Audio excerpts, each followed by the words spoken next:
আসসালামু আলাইকুম সবাইকে। সবাই আশা করি ভালো আছেন। চলে এসলাম নতুন একটি ভিডিও নিয়ে আপনাদের মাঝে। যখনই আমি চীনা হাঁসদেরকে খাবার দিই তখনই তারা হুড়মুড়িয়ে পড়ে। সব হাঁসের ক্ষেত্রে এটিই হয়। কার আগে কে খেতে পারে।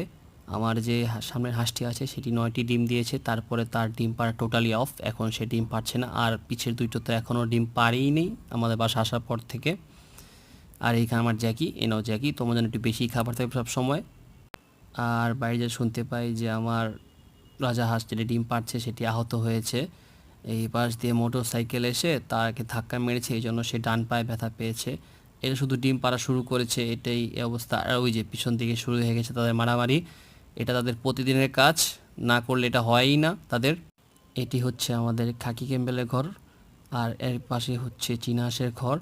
আর তার উপর একটি সুন্দর একটি গাছ আছে, সেই গাছটি আপনার ছাউনির মতন কাজ করে আমাদের। আর দোকানে চলে গেলাম, দোকানে গিয়ে দেখতে পেলাম অনেকগুলো কোয়েল পাখি উঠেছে দোকানে। তো আমি চিন্তা করলাম বাসার জন্য কতগুলো কোয়েল পাখি নিয়ে যাব। তো আমি ভাইয়াকে জিজ্ঞেস করা শুরু করলাম যে ভাইয়া, কোয়েল পাখির বয়স কতদিন হয়েছে এবং কোয়েল পাখির দাম কত।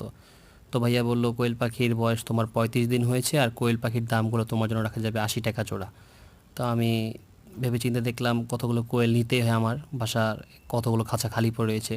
তো পরবর্তীতে আপনি দেখাবো কী করে